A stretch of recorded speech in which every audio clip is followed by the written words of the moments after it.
ధనుసు రాశి వారికి నూతన కార్యక్రమాల పట్ల ఆకర్షణ కలిగి ఉంటారు.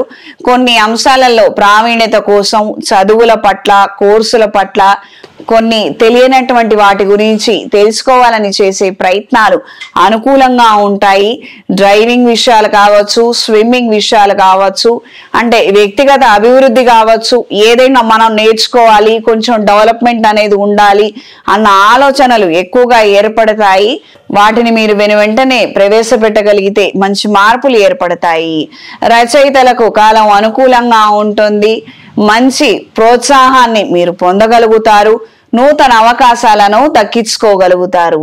కాస్తంత నిదానంగా వ్యవహరిస్తున్నట్టుగా, పనులలో అంత చురుకుదనం లేనట్టుగా, పనులు కాస్తంత స్తబ్దుగా ఉన్నప్పటికీ మీకు వచ్చినటువంటి నష్టం ఏమీ లేదు.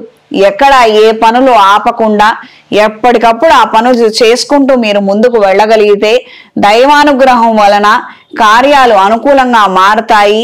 అనుకున్న సమయానికన్నా ఒక 4 రోజులు అటు ఇటు, కానీ పనులు మాత్రం అవుతాయి. లేదు, ఏం కావటం లేదు కదా అని మీరు నిరాశతోటి ఇంకాస్త నీరసంగా మీరు పనిచేస్తే మాత్రము ఏ పనులు ఎక్కడికి కదలవు, ఏమి జరగవు. ఇది గ్రహించి మెలగండి.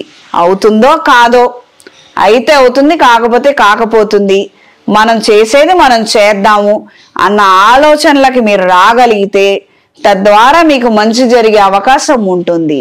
వివాహ ప్రయత్నాలు అనుకూలంగా ఉంటాయి. ఒకానొక మంచి సంబంధాన్ని కుదుర్చుకోగలుగుతారు. శుభకార్యాలకు సంబంధించినటువంటి ముఖ్యమైన డేట్లను ఖరారు చేసుకోగలుగుతారు.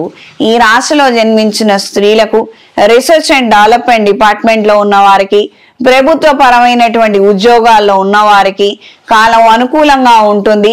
బదిలీల కోసం చేసే ప్రయత్నాలు కలిసి వస్తాయి. మరీ ప్రత్యేకించి మెడికల్ డిపార్ట్మెంట్ లో ఉన్న వారికి కొన్ని సెగ్మెంట్స్ రీత్యా మారాలన్న ఆలోచనలు ఉంటాయి. ఒకానొక సబ్జెక్ట్ కావచ్చు, ఒక కేటగిరీ డిపార్ట్మెంట్ కావచ్చు, దాని మీద ఎక్కువ ఇంట్రెస్ట్ ఉంది, అవగాహన ఉంది. ఇప్పుడు ఇది చేస్తున్న దాంట్లో అంత సాటిస్ఫాక్షన్ లేదు, నేను అందులోకి మారదాం అనుకుంటున్నాను అన్న ఆలోచనలు ఉన్నవారు నిస్సందేహంగా మారవచ్చు. మంచి ప్రయత్నం చేయండి, అన్ని విధాలా బాగుంటుంది. సంతాన సంబంధమైన అంశాలలో పురోగతి అంతంత మాత్రంగా ఉంటుంది. ఎంతగానో మీరు శ్రమించి మొత్తం అంతా గోరుముద్ద చేసి పెడితేనే తిని ఏదో చేసేటువంటి పిల్లల్లాగా తయారవుతారు. అంటే 300 వాళ్ళ పనులు కూడా మీరే చేయవలసి వస్తుంది. ఎంతగానో శ్రమిస్తారు, ఎంతగానో కష్టపడతారు. చివరాఖరికి వాళ్ళ రిజల్ట్ లో మాత్రం, ఆ సంతోషంలో మాత్రం భాగం మిగలకపోవచ్చు. ఈ రాశిలో జన్మించిన వారికి ఈ వారం కలిసొచ్చే రంగు నీలం, కలిసొచ్చే దిక్కు పడమర, కలిసొచ్చే సంఖ్య 3. నవగ్రహ స్తోత్ర పారాయణ చేయండి.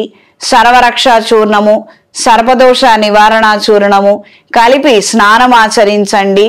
నవగ్రహ దోషాలు తొలగిపోతాయి. అనుకున్న కార్యక్రమాలలో ప్రయోజనాలను పొందగలుగుతారు.